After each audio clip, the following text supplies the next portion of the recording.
Tu seras rejeté. Tu seras abandonné. Tu seras oublié. Les hommes que tu aimes vont t'écraser. Les hommes en qui tu avais cru vont te rejeter. C'est le prix de Canaan. Ne pleure pas pour ça. Rappelle-toi qu'une seconde gloire arrive. Il n'y a pas de second temple sans brisement.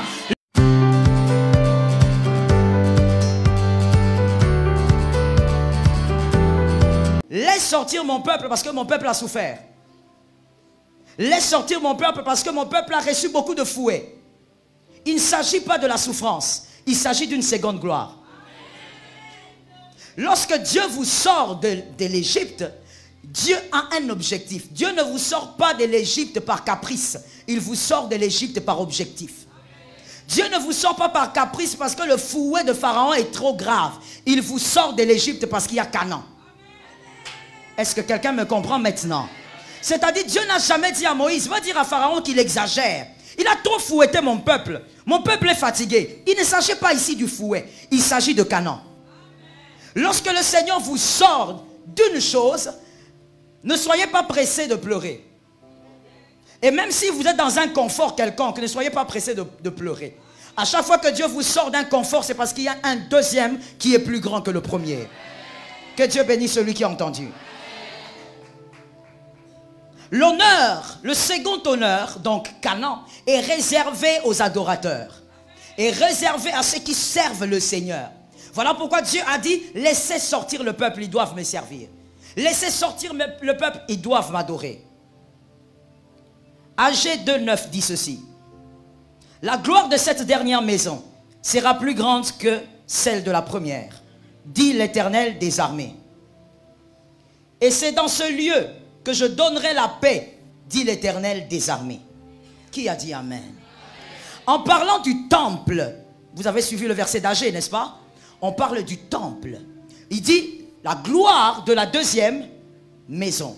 Dans d'autres versions, du second temple. On parle donc du temple. Mais écoutez, le véritable temple, c'est celui de Genèse 2:7. Le véritable temple, c'est celui de Genèse 2:7. Qui est en vérité Adam lui-même. Est-ce que quelqu'un me comprend? Le véritable temple, là nous sommes dans l'ombre. L'ombre c'est l'ancienne alliance. On parle dans Agé, on est dans l'ombre. Et donc l'interprétation de l'ombre, la vérité de cette ombre, c'est Adam. Dans Genèse 2:7. C'est lui le véritable temple. Comme il est écrit dans 1 Corinthiens 6:19. 1 Corinthiens 6:19 dit, ne savez-vous pas que vous êtes le temple du Saint-Esprit? Donc, ce dont Agé voulait parler, c'est d'abord le véritable temple qui est l'homme lui-même. Est-ce que quelqu'un me capte? Qui est d'abord l'homme lui-même. Tu es le temple de Dieu. Donc, le premier temple dont Agé parle, c'est d'abord celui de Genèse 2:7, donc Adam. Et donc, le premier temple est devenu caduc. La gloire du temple est terminée. La gloire de Joseph était passée lorsqu'un pharaon qui ne le connaissait pas était venu. La gloire du premier temple n'était plus existante à cause du péché d'Adam.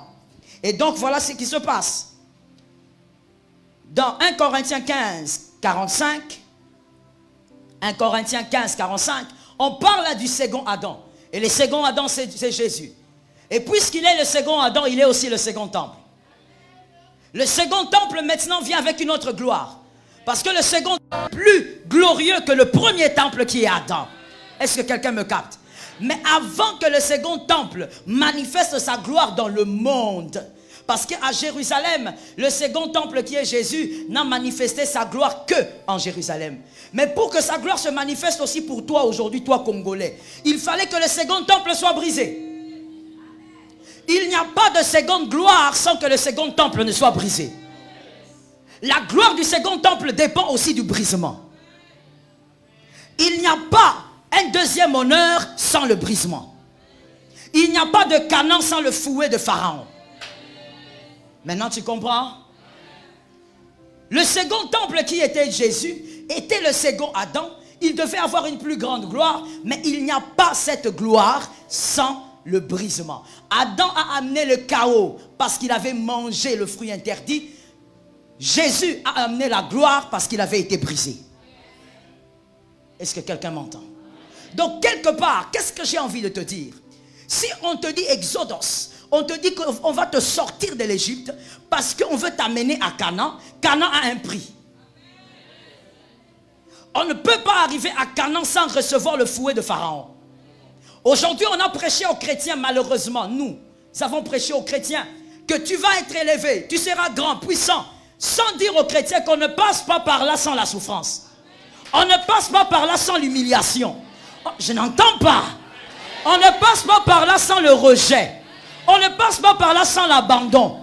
Canaan existe, mais le fouet de Pharaon, tu dois le recevoir. Que quelqu'un dise à un voisin, Canaan a un prix. Il n'a pas bien dit, hein? Change de voisin. Canaan, dis à un autre, Canaan a un prix. Il faut que tu saches qu'il n'y a pas de seconde gloire sans un prix à payer. Je veux maintenant que tu retiennes ceci pour la vie. C'est une sagesse et une intelligence. Le premier pas que Dieu peut t'accorder dans la vie, la première faveur que Dieu peut t'accorder dans la vie, est les résultats de la compassion de Dieu. Mais les seconds pas, tu dois payer le prix. Je te donne des témoins bibliques, sinon quelqu'un va dire, c'est écrit où? Genèse 12, 1. Genèse 12, 1, Dieu dit à Abraham, Abraham, sors de cette patrie. Va là où je te montrerai. Et je ferai de toi un homme grand. Je croyais que quelqu'un lisait la Bible. Et je ferai de toi un homme grand. Là, Dieu ne dit pas à Abraham autre chose que de sortir. Il dit, sors. Prends ta femme, prends tes biens, sors. Les compassions de Dieu agissent. Est-ce que quelqu'un m'entend? Mais quand Abraham doit arriver au niveau 2, dans Genèse 22, 16, Genèse 22, 16, là maintenant Dieu lui dit, Abraham, monte à la montagne, va me donner ton fils, ton unique, sacrifie-moi Isaac. Mais pourquoi tu me demandes Isaac? Au début tu m'as choisi par compassion, mais pourquoi maintenant tu me demandes le seul enfant que tu m'as donné? C'est quand Abraham a obéi à la deuxième instruction que Dieu maintenant, comme nulle part ailleurs dans la vie d'Abraham, Dieu n'a pas seulement promis, mais Dieu a dit, je jure par moi-même. Là maintenant Dieu engage son identité. Je dis à un homme intelligent, quand l'Éternel te fait grâce, la deuxième étape aura un prix. La deuxième étape aura un prix. Ne pense pas que les compassions de Dieu vont t'amener au sommet à chaque fois. La deuxième étape aura un prix. Et des fois on oublie de le dire. On oublie de le faire comprendre aux enfants de Dieu. C'est important que tu le saches. La femme tombe... Oh my God. Est-ce que je ne sais même pas si je peux dire? Chez moi à l'église je veux dire. Hein? J'ai l'habitude de lancer des bombes. Mais je ne sais pas si je peux lancer une bombe. Maman, tu me dis amen comme ça. Si on m'invite plus, c'est ta faute. Je lance une bombe. Dis à ton voisin, serre la ceinture. La femme enceinte tombe enceinte par plaisir. Mais donner la vie, c'est un prix. Est-ce que quelqu'un m'entend? Mais pourquoi tu me regardes comme ça? Je t'avais dit que c'est une bombe, non? Tu me regardes comme quelqu'un qui est entré dans un monde bizarre, non? Je suis à l'église. Ces choses on les dit aussi à l'église. Aucune femme ne tombe enceinte par douleur. Toute femme tombe enceinte par plaisir. Mais donner la vie, ce n'est pas une partie de plaisir. Donner la vie maintenant demande un prix à payer. C'est ça aussi la marche avec Dieu. Il y a des choses qui te donnent par compassion. Mais quand il veut t'amener à un autre level, les choses aussi changent. Tu dois payer le prix. Canaan, il y a le lait et le miel, c'est bien. Mais avant d'entrer en Canaan, tu dois subir le fouet de Pharaon. Je dis à quelqu'un, tu seras rejeté.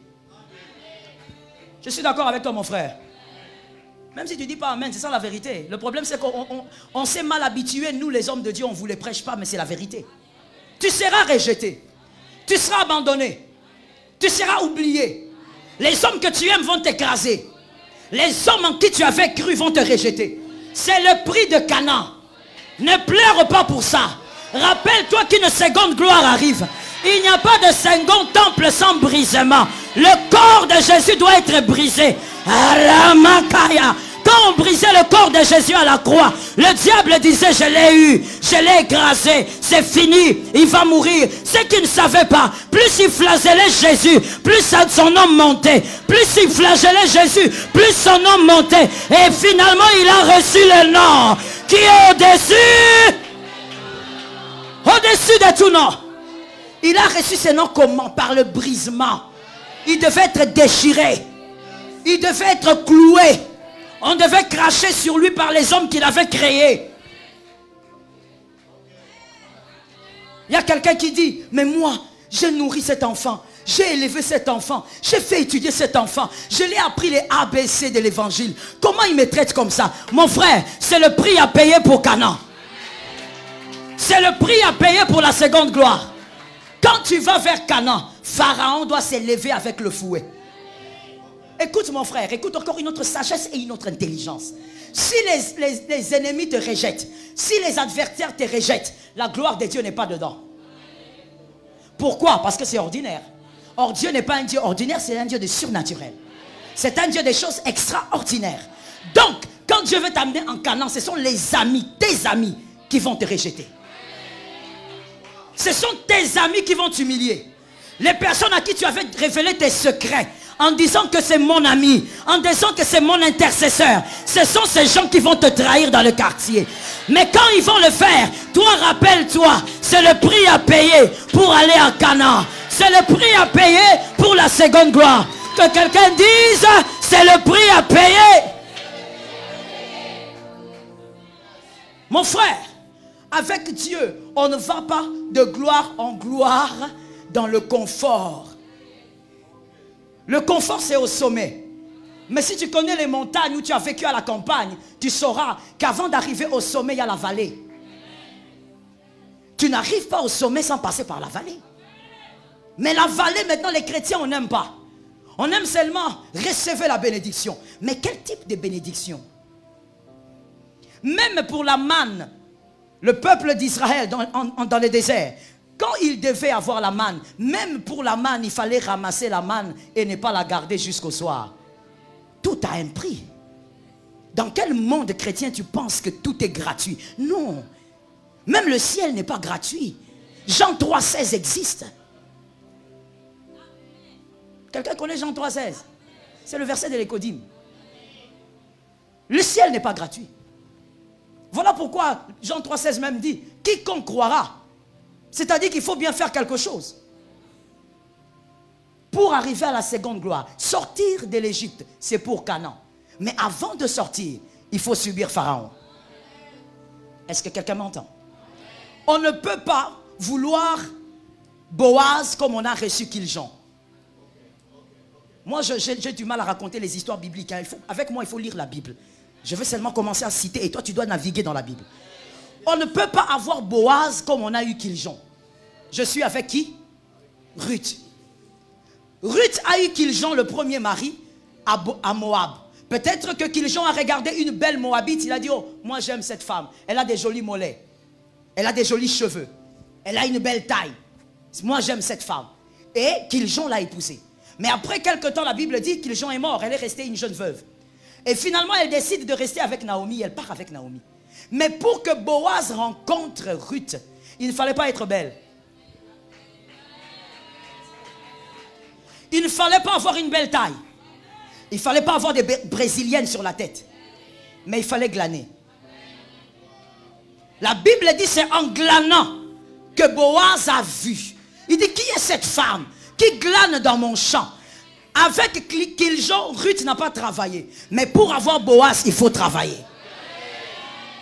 Quand l'Éternel te fait quitter vers Kiljon pour une autre gloire qui est Boaz, tu dois payer le prix. Et chacun a son feu. Je suis venu te dire ce matin, tu as ton feu. Et cette année, tu ne verras pas que la bénédiction, le feu arrive. De toutes les manières, si la bénédiction arrive, c'est qu'avant la bénédiction, il y a le feu. Ton feu arrive. Tes afflictions arrivent. Qu'on te le dise ou qu'on te le dise pas. C'est ça la vérité. Si tu es enfant de Dieu, tu le vivras. Et donc, tu dois être focus sur Canaan. Si tu n'es pas focus sur Canaan, dans le feu, tu vas trahir Dieu. Est-ce que quelqu'un m'entend bien? Tu dois être focus. Il y a quelque chose que j'aime bien aussi dans le feu, ou même face au fouet de Pharaon. C'est que pendant que le peuple d'Israël était dans la souffrance, et quand Moïse est venu, Dieu a amené Moïse avec des prodiges. Je dis à quelqu'un, même dans ton feu, les prodiges seront permanents. Oh God, même dans ton feu, les miracles de Dieu seront permanents. C'est-à-dire, Dieu veillera sur certaines choses pour que le diable n'aille pas te détruire jusqu'au bout. Dieu veillera. Comme il a dit avec Job, touche à tout ce que tu veux, ne touche pas à sa vie. À toi aussi, Dieu dira au diable, tu peux toucher à ce que tu veux, mais ne touche pas à telle chose, ne touche pas à une autre. Pourquoi? Parce que Dieu veille. Même en Égypte, les prodiges de Dieu sont permanents. Que le Seigneur nous aide. Beaucoup reçoivent des prophéties, des bénédictions, mais très peu accèdent à ces prophéties. Pourquoi? Parce qu'on pense que toute prophétie doit nous bercer. La prophétie n'est pas une berceuse. Une prophétie doit vous amener à comprendre que vous avez aussi un prix à payer. Est-ce que quelqu'un m'entend? Que le Seigneur nous sauve. Moi, je crois que cette année, tu vas vers Canaan. Je crois que cette année, tu vas vers Canaan. Mais je crois aussi qu'il y a un feu qui sera là. Et on m'a envoyé pour te dire, résiste au feu. Dieu ne permettra rien qui te fera tomber. Dieu ne permettra rien qui va te détruire. Résiste à ton feu. Les pasteurs t'ont dit, la vie du chrétien c'est oh, oh. Moi je viens te dire, la vie du chrétien c'est aussi des épines et des fouets. Je reprends ça. La vie du chrétien c'est aussi des épines et des fouets. Moi je suis choqué aujourd'hui quand les gens disent, mais écoutez pasteur, tel m'a critiqué, je vais quitter l'église parce que tel m'a critiqué. Attends, quel genre de chrétien toi tu es? Tu as été enseigné où? La vie de chrétien c'est la vie des critiques. Jésus a été appelé Belzéboul. Toi tu es qui pour qu'on ne te critique pas? Si on te critique c'est que tu es même chrétien bien même. La Bible dit tu ne peux pas être plus grand que le maître. Le maître a été insulté, il a été critiqué jusqu'à être appelé démon. C'est normal qu'un enfant de Dieu soit critiqué. Maintenant, voici ce qui n'est pas normal. Qu'un enfant de Dieu se concentre sur les critiques. Tu vas être critiqué et c'est normal. Mais se concentrer sur les critiques, c'est enfantin. C'est immature. Concentre-toi sur Jésus. Ce qui est normal est normal. Écoutez, je donne un exemple parce que j'ai envie que tout le monde comprenne. Qui va trouver un homme qui va à l'hôpital, on lui dit ta femme a accouché et cet homme commence à pleurer, il dit pourquoi elle a accouché, pourquoi le Seigneur m'a fait ça? Comment trouvez-vous ça? Il commence à se plaindre, pourquoi ma femme a accouché? On dit monsieur, qu'est-ce que vous vouliez? Non, il ne fallait pas qu'elle accouche. Mais il fallait qu'elle fasse quoi? C'est-à-dire ce n'est pas normal lorsque tu as une réaction anormale. Il est normal qu'on te critique et il n'est pas normal que tu te concentres dessus. Parce que ta vie normale, tu dois l'accepter. La vie normale d'un enfant de Dieu, c'est aussi les critiques. Que le Seigneur nous aide. Nous ne sommes pas encore au ciel. Le ciel, c'est la félicité. Et au ciel, il n'y a rien à gagner. Parce que c'est la perfection. Mais sur terre, il y a des choses à gagner. Canaan est à gagner. Et si Canaan est à gagner, il y a un prix à payer. Dis à ton frère, sois prêt à payer le prix. Le rôle du feu, le rôle du fouet de Pharaon, c'est de te solidifier. Que tu sois plus solide qu'aujourd'hui. Car l'honneur de demain demande d'autres types d'épaules. Tu dois être en mesure de porter l'honneur de demain, car l'honneur de demain est plus lourd que l'honneur d'hier. L'honneur d'hier est moins lourd que l'honneur de demain. Il y a des gens qui disent, Seigneur, visite-moi. La visitation aussi pèse. Et tu dois avoir des épaules spirituelles assez solides pour porter la visitation. Et pour cela, Dieu te fait passer par le feu, ça te solidifie.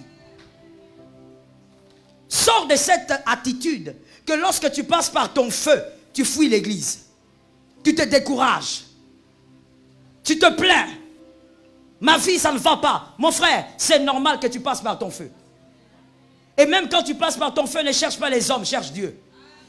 Tu sais pourquoi tu es déçu souvent quand tu passes par les épreuves? Parce que tu cherches les hommes. Ne cherche même pas d'abord ton pasteur, cherche Dieu. Je n'ai pas entendu les amens. Et quand on n'entend pas, c'est suspect. Ne cherche pas ton pasteur, cherche Dieu. Combien de personnes m'ont dit, maman, moi j'ai quitté telle église parce que j'avais des problèmes. Je suis allé voir mon pasteur et puis il n'avait pas le temps pour moi. Mon frère, nous sommes des humains. Il pourra arriver certainement que je n'ai pas du temps pour toi. Non, je n'ai pas entendu. Non, je t'ai dit déjà. Et comme je t'ai dit le vendredi, moi j'ai dit tout haut, c'est que les gens ne disent pas. Il arrivera forcément que je n'ai pas du temps pour toi. J'ai des problèmes et je dois les résoudre aussi. Moi et toi, nous sommes égaux dans la présence de Dieu. Tu cherches Dieu, moi aussi je cherche Dieu. Quand tu traverses ton feu, cherche Dieu. Attache-toi à Dieu, il va te solidifier. Il va te permettre d'avoir une foi plus grande qu'hier. Je vais te dire une chose, maman, que moi je constatais dans le parcours de la chrétienté. Le confort ne donne pas la foi. Le confort ne fait pas grandir la foi. Le confort plutôt crée la confiance en Dieu. Mais la foi provient des difficultés. Tu traverses le feu, tu vois la main de Dieu, tu dis Dieu est vivant. Tu traverses le feu, Dieu te guérit, tu dis Dieu est vivant. Tu traverses le feu, Dieu te donne un enfant après 15 ans, tu dis Dieu est vivant. Le feu fait croître la foi. Ce n'est pas le confort. Le confort, c'est le temps de la louange. Je veux que quelqu'un retienne ça ou écrive. Le confort, c'est le temps de la louange. Et le fouet de Pharaon, c'est le temps de la foi. C'est en ce moment-là que la foi grandit. Alors ce n'est pas normal quand toi tu vis des moments difficiles, tu abandonnes Dieu. Tu es dans l'intercession ou dans un département quelconque. Quand tu vis des moments difficiles, tu abandonnes l'église. Tu abandonnes les services à Dieu. Ce n'est pas normal. Tu dois revoir ta conversion. Revoir ton intimité avec le Saint-Esprit. Je peux dire quelque chose. Je peux déchirer quelque chose. Je peux choquer un peu. Ok. Ce sont seulement les enfants bizarres. Les enfants façon. Les enfants qui n'ont pas bien grandi. Qui, quand son père biologique frappe, il fuit. Et puis il va chercher la consolation chez le papa du voisin. Un enfant bien éduqué, quand papa frappe, peu importe son âge, il peut fuir. Mais après il va revenir. C'est papa. Que quelqu'un dise à son voisin, papa c'est papa. Comment toi tu traverses le feu? Tu fuis Dieu. Tu fuis l'église. Tu fuis le service de Dieu. Tu dis Dieu m'a abandonné. Oh moi je ne vois plus clair. Je reste d'abord à la maison. Tu crois que c'est une intelligence? Ce n'est pas une intelligence. Tu es un enfant. D'ailleurs il faut qu'on fasse ce test ADN. Peut-être que tu es l'enfant du voisin. Ah, peut-être que tu es l'enfant du voisin. Comment toi, on te tape? Ah, mais mon frère, mais nous avons vécu ça. Moi, par la grâce de Dieu, j'ai un père. Mon père est pasteur. Et bientôt, il aura ses 80 quelques années. Que Dieu le garde en vie. Ma mère est décédée depuis quelques années. Moi, mon père n'a jamais levé la main sur moi. Mais j'avais une mère. Bastonneuse. Si elle t'engage. Surtout qu'elle était grande de taille. Donc, si elle t'attrape, elle peut te démolir avec l'engagement. Mais même quand maman tape, tu reviens après. C'est maman. Ce n'est même pas parce que tu n'as nulle part où aller. Non. C'est parce que c'est maman. Tu es attaché à cette personne. Ce n'est pas normal que quand Dieu te fait traverser par le feu, toi tu choisis de t'éloigner de Dieu. Tu n'es pas converti. Ah, même si tu ne dis pas un amen, je le répète. Tu n'es pas converti. Parce que si tu es converti, comme je l'ai dit vendredi, bien converti, même quand Dieu te fait passer par le feu, tu diras à Dieu, je n'ai nulle part où aller. C'est toi qui es mon père. C'est toi qui es ma mère. Toi tu es mon tout. Je reste avec toi. Écoute, je te donne une stratégie qui va énerver le diable. Plus Dieu te fait passer par le fouet de Pharaon, toi, va dans les profondeurs avec Dieu. Plus ça va mal, plus serre le Seigneur. Dieu te permet que tu restes avec un seul pantalon. Viens faire le protocole. Qu'on te voie avec ce pantalon-là chaque jour. Plus le diable croit te mortifier, toi avance avec Dieu. Ça donne des vertiges au diable. Est-ce que quelqu'un m'entend? Écoute, Samuel n'est pas n'importe quel prophète, c'est celui qui oint les rois. Que quelqu'un me dise les rois. c'est celui qui oint les rois. Mais Samuel ne vient pas n'importe où et de n'importe quelle manière. Samuel est le fruit de la mortification de Pénina. Tu veux Samuel, tu dois subir les mortifications. Ah, moi, bilaka. Tu crois que tu es moi, bilaka en soulevant ta tête comme ça? Tu crois que ça va s'accomplir parce que tu le dis? Si tu es moi, bilaka, c'est qu'il y a beaucoup de feux que tu dois traverser. C'est qu'il y a tellement de feux que tu vas traverser. Sortons un peu de cet évangile qui n'est pas équilibré et qui détruit l'église. Mon frère, tout feu n'est pas malédiction. Tout feu n'est pas l'objet des liens des familles ou de puissances maléfiques. Il y a des feux que Dieu organise parce que tu dois aller à la seconde étape. Est-ce que quelqu'un m'entend? Qui ici pense que c'est un fils de la promesse? Tu penses et tu ne penses plus. Tu as renié ton identité? Qui pense qu'il est un fils de la promesse, qu'il dise amen? Si tu es fils de la promesse, il y a plein de feux. Tu vas traverser cette année de feu et de feu. Mais tu dois arriver le 31 décembre avec une âme remplie de foi. Est-ce que quelqu'un m'entend bien? Le problème n'est pas le feu. Ce qui compte, c'est qui t'accompagne dans le feu. Jésus t'accompagne dans le feu. Et tu dois traverser. Parce que pour Dieu, c'est important que tu arrives à Canaan. Est-ce que quelqu'un m'entend? C'est important que tu sois capable d'arriver à la terre promise. Je dis à une âme, tu arriveras à ta terre promise. Mais tu dois subir un feu que tu vas supporter. Vous savez, à chaque fois que Dieu permet le feu dans la vie d'une âme, Dieu sait qui peut supporter et qui ne peut pas. Je peux expliquer ça? Voilà pourquoi, je vais commencer par les dames. Voilà pourquoi, madame, vous verrez que Dieu n'a pas permis que votre voisine ait un mari volage comme le vôtre. Oui, j'ai toujours des exemples bizarres, papa. Moi-même, je ne sais pas pourquoi. Dieu n'a pas permis, madame, que votre voisine là, qui est assise là, ait un mari volage comme votre mari. Votre mari n'aime pas voir une fille passer. Quand il voit une fille passer, c'est comme si on lui dit, va, va, va, attaque, attaque. Mais tu vois ce que tu vis, ta voisine ne pourra pas. Parce que si ta voisine le vit, elle va abandonner Dieu. Mais toi, tu as la capacité de rester avec cet homme et de rester avec Dieu. Est-ce que quelqu'un entend? Nous ne passons pas par le même feu. Et c'est avec raison. Ton feu, il est tien. Parce que Dieu sait que malgré la chaleur de ce feu, tu vas résister. Tout le monde ne peut pas passer par le feu de la pauvreté. Il y a des gens, si Dieu ose lui laisser avec une seule chemise, c'est fini. Tout le quartier saura qu'on l'a abandonné. On l'a délaissé. C'est un orphelin. Toi, vieux comme ça, tu chantes. Jusqu'aujourd'hui, tu chantes l'orphelinat. À ton âge. Vieux comme ça. Mais Dieu ne peut pas oser. Pourquoi? Parce qu'il va abandonner Dieu. Mais il y a des gens. Le Seigneur te permet de passer par le feu de la pauvreté. Il sait que tu vas tenir. Il sait que malgré les critiques des hommes, toi tu tiendras. Et à la fin, tu n'entreras pas seulement en Canaan, mais tu seras un témoignage vivant pour les hommes. Je bénis celui qui a entendu. Tu seras le témoignage vivant pour les hommes. Let me tell you something. Monsieur, tu dois savoir, levez-vous s'il vous plaît. Vous, oui, je vois la foi dans vos yeux, levez-vous.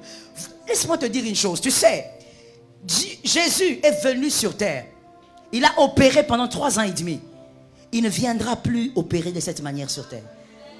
La seule manière pour Christ d'opérer aujourd'hui, c'est en opérant au travers de vous. Les hommes en vous voyant diront, ça c'est Jésus. Mais pour que les hommes le disent, il faut que Dieu laisse un témoignage. Il faut que les hommes regardent et disent, qu'est-ce que tu as vécu? Dis, moi, j'ai 35 ans, mais voici ce que j'ai vécu. Voici. Quoi? Toi? Oui, moi. Tu es un Dieu. Il faut que les hommes témoignent de Christ en te regardant. Je vais le dire autrement pour les hommes intelligents. Tu es un petit Jésus. Tu es une petite Jésus. Quand on te regarde, on doit voir le témoignage d'un grand Dieu.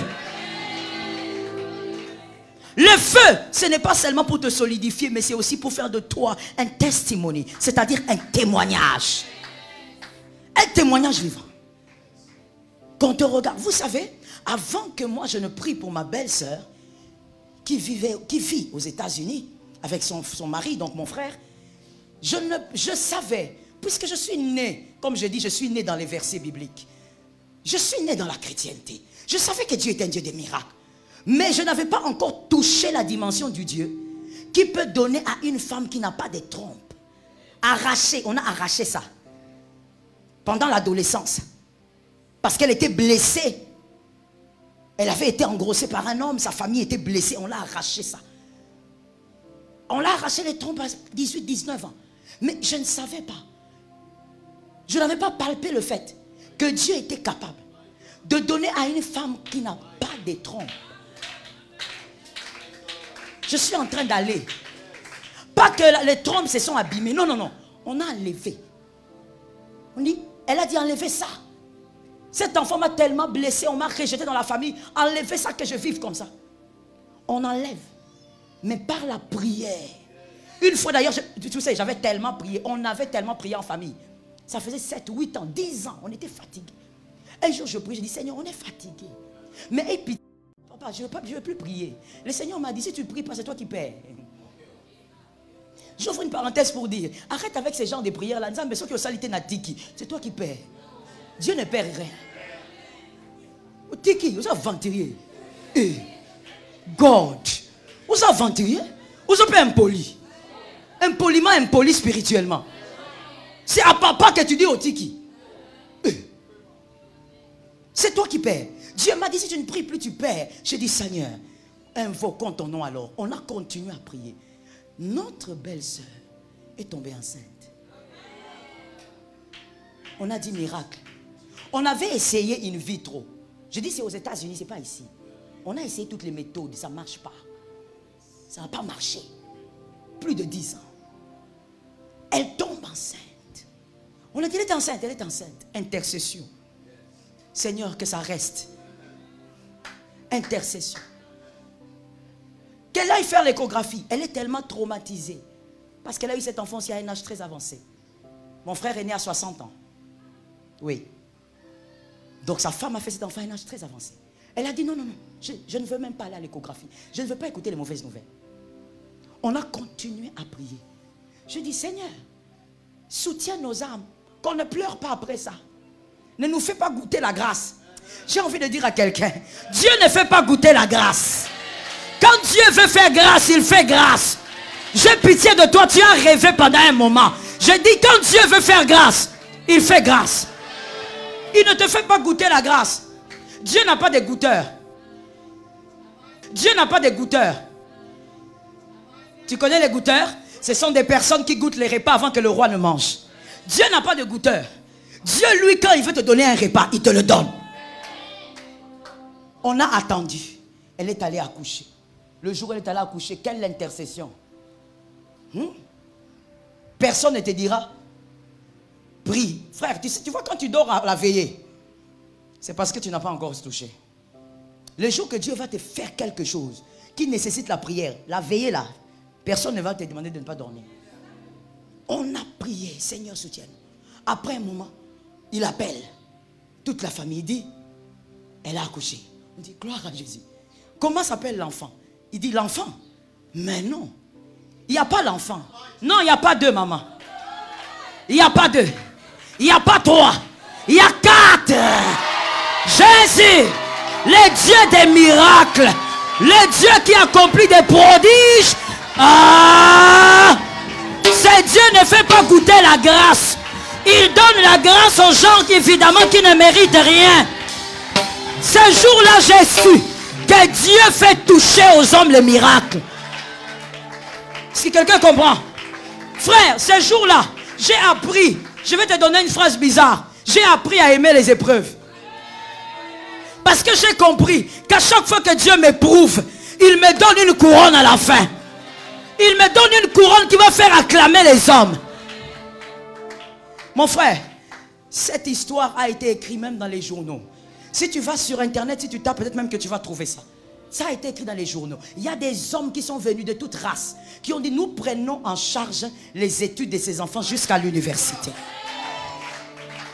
Les vêtements de ces enfants ne sont pas achetés par les parents. Il y a des gens qui le font.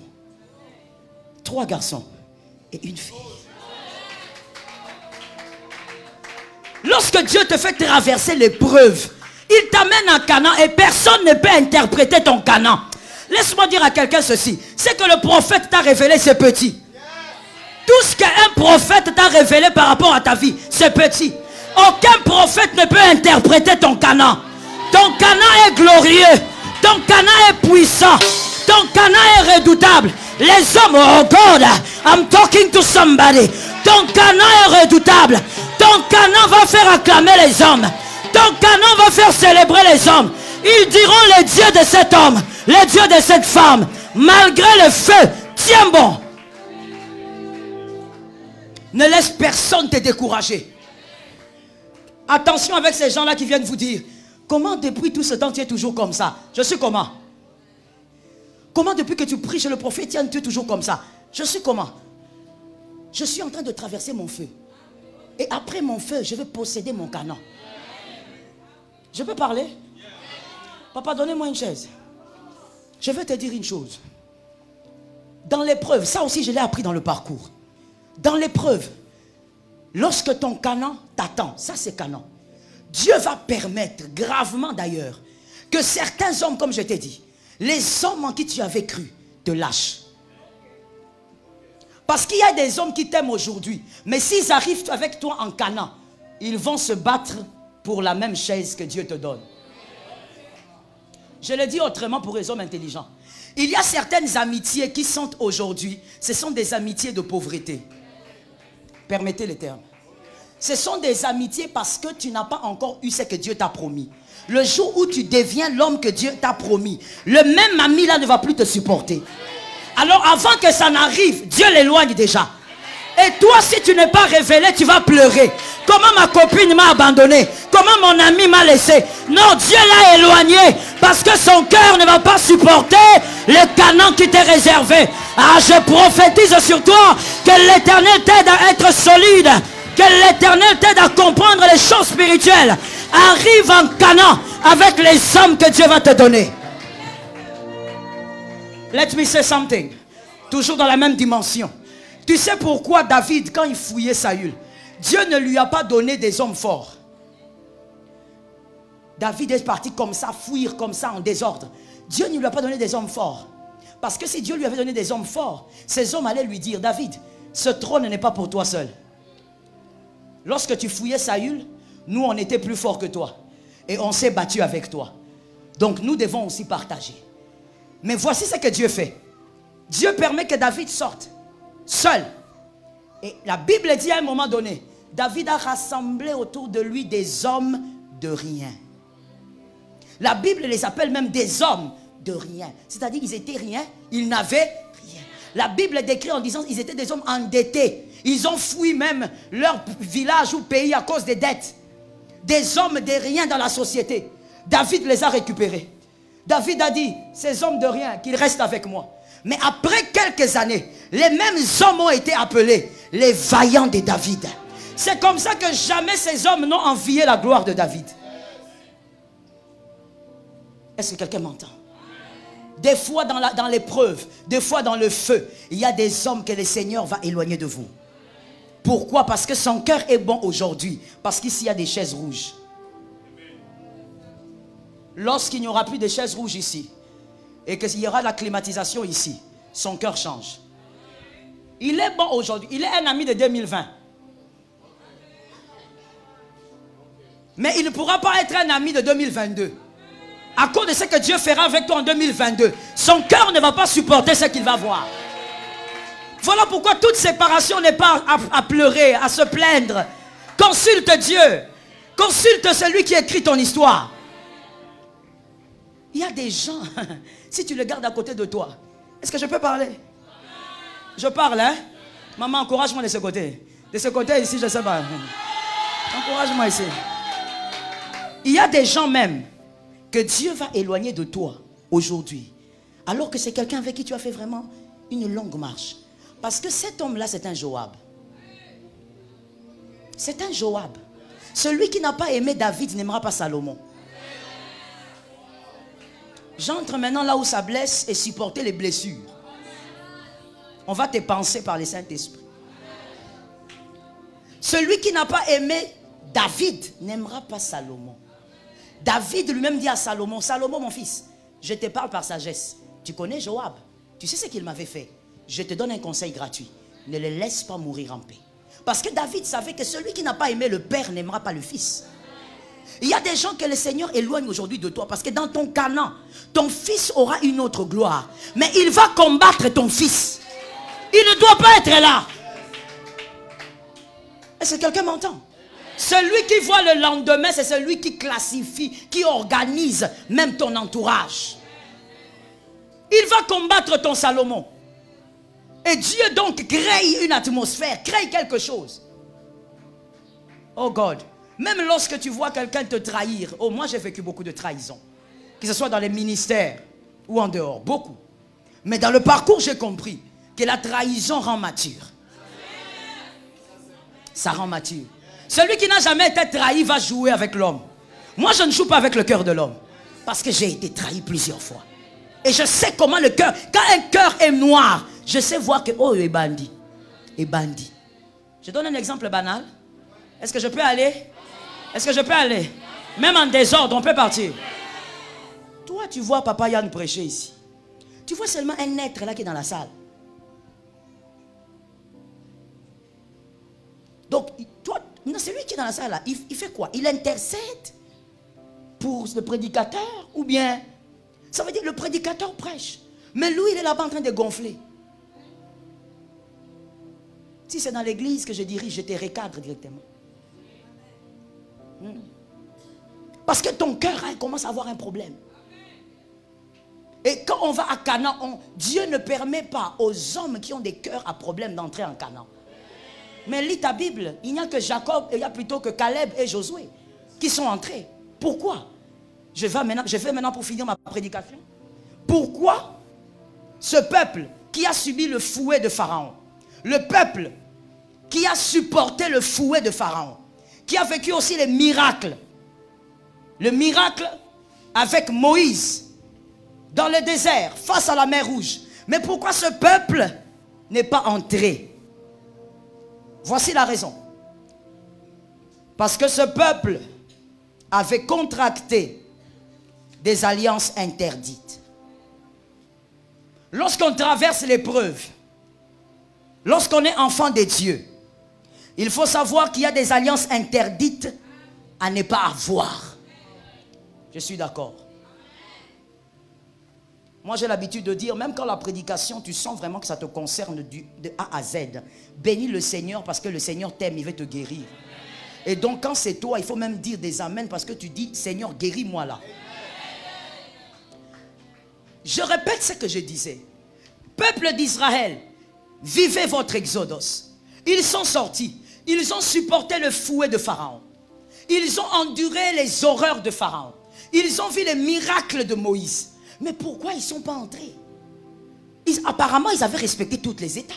Pourquoi ils ne sont pas entrés en Canaan? Les alliances interdites. Quand on est enfant de Dieu et qu'on va quelque part, Dieu veut vous amener au sommet. Il y a des gens avec qui on ne s'associe pas. Je vais parler d'abord des 2 points aujourd'hui. Si ça ne finit pas, que le Seigneur nous sauve. Le premier point. Le peuple d'Israël n'est pas entré. Parce que ce peuple avait été sorti d'Égypte pour servir Dieu. Mais ce peuple a commencé à murmurer contre Dieu et contre ses œuvres. Ce peuple a commencé à murmurer contre Dieu et contre ses œuvres. Je dis à une âme, écoute-moi pour toi et pour tes fils qui sont nés ou pas nés. Écoute bien. Plusieurs sont prophétisables, mais très peu sont bénissables. Tel que nous sommes là, nous sommes peut-être même tous prophétisables. Mais très peu sont bénissables. Pourquoi? Parce qu'après la prophétie, après ton feu, tu as résisté à ton feu. Mais tu n'as pas une intelligence qui te permet de comprendre que le monde spirituel est tellement mystique qu'il y a des alliances qu'on ne fait pas. Quand tu le fais, tu amputes ta bénédiction. Tu coupes ta bénédiction. On ne s'associe pas à n'importe qui parce qu'on est enfant de Dieu. Je reprends. On ne s'associe pas à n'importe qui parce qu'on est enfant de Dieu. En tant qu'enfant de Dieu, on a l'obligation de faire deux choses. Premièrement, d'aimer tout le monde. Que quelqu'un me dise amen. Deuxièmement, d'intercéder pour tout le monde. Oui. Aime tout le monde. Intercède pour tout le monde. Car toute âme est précieuse. Mais tu n'es pas obligé d'être en alliance avec tout le monde. Il y a des alliances interdites qu'il faut refuser. Que le Seigneur nous aide à comprendre. Écoute mon frère. Dieu n'est pas démocrate. Je te choque peut-être, mais c'est vrai. Dieu n'est pas démocrate.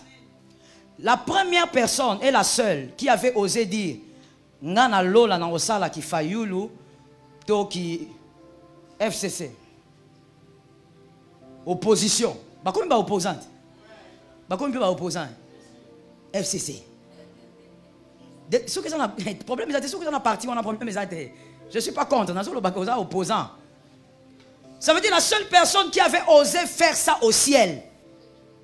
Merci maman. Répète ça pour que tes frères entendent. Le seul qui s'est levé au ciel pour dire non, écoutez, pourquoi seulement Dieu qui doit parler? Nous aussi, on a des choses à dire. Nous aussi, l'opposition céleste.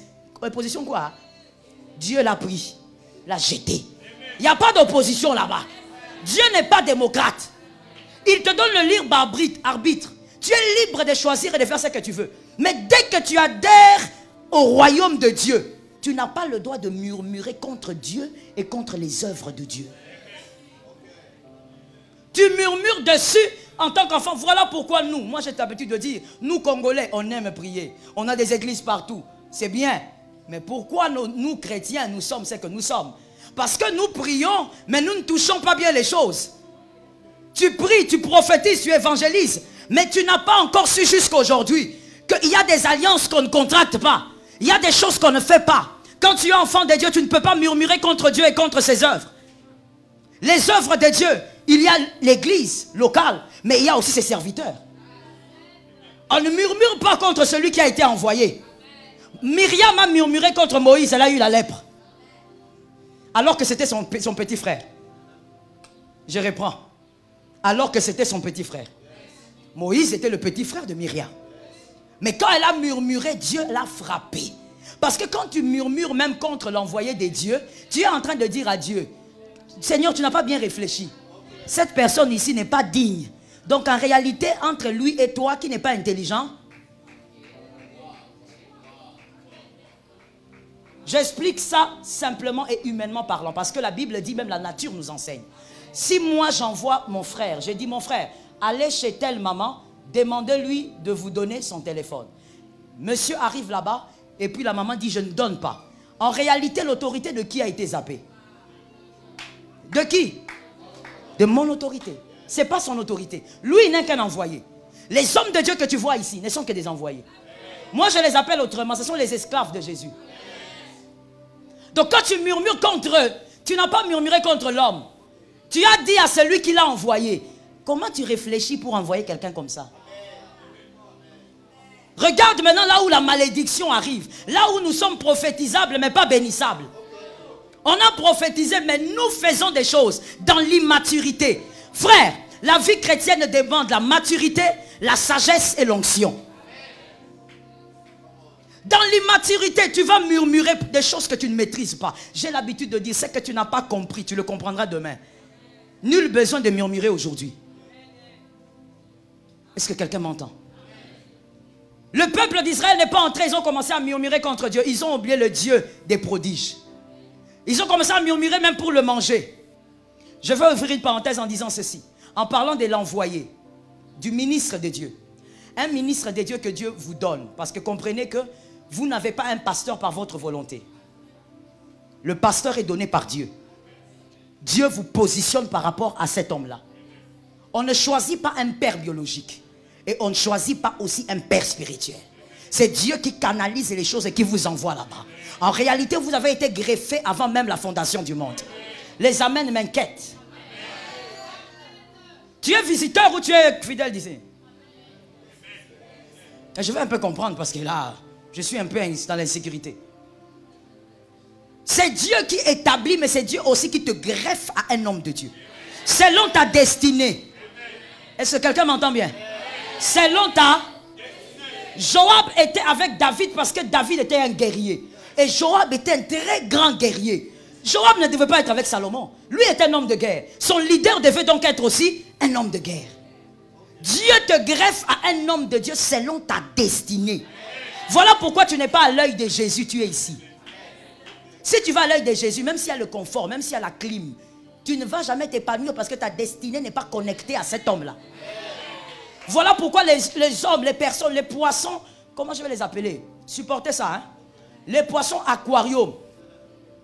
Ils sont dans l'aquarium aujourd'hui, après on les change d'aquarium, ils changent. C'est-à-dire les gens qui changent d'église tout le temps. Le matin, tu es dans l'œil de Jésus. Tu vois, ce matin, tu es ici. Le soir, même comme tu es assis là, tu as déjà un plan. Le soir, tu seras à la queue de Jésus. Tu as déjà calculé. Bon, il y a veillé là-bas, il y a jeûne et prière là-bas, je serai là-bas. Mon frère, ce n'est pas en changeant d'endroit comme ça que ta vie va évoluer. Un enfant qui est nourri par plusieurs pères ne grandit pas bien.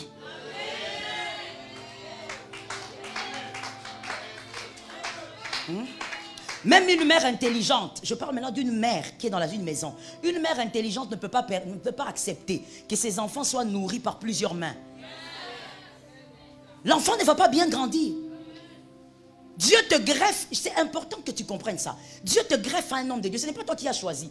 Non, le prophète était venu, il a prophétisé, depuis ce jour-là, je suis resté à l'église. Non, c'est ce que tu penses. Mais la vérité spirituelle est tout autre. Tu as été greffé là avant la fondation du monde. Et ta destinée est attachée à ces lieux. Ta bénédiction, ton épanouissement dépend de ce lieu. Esther n'est rien sans Mardoché.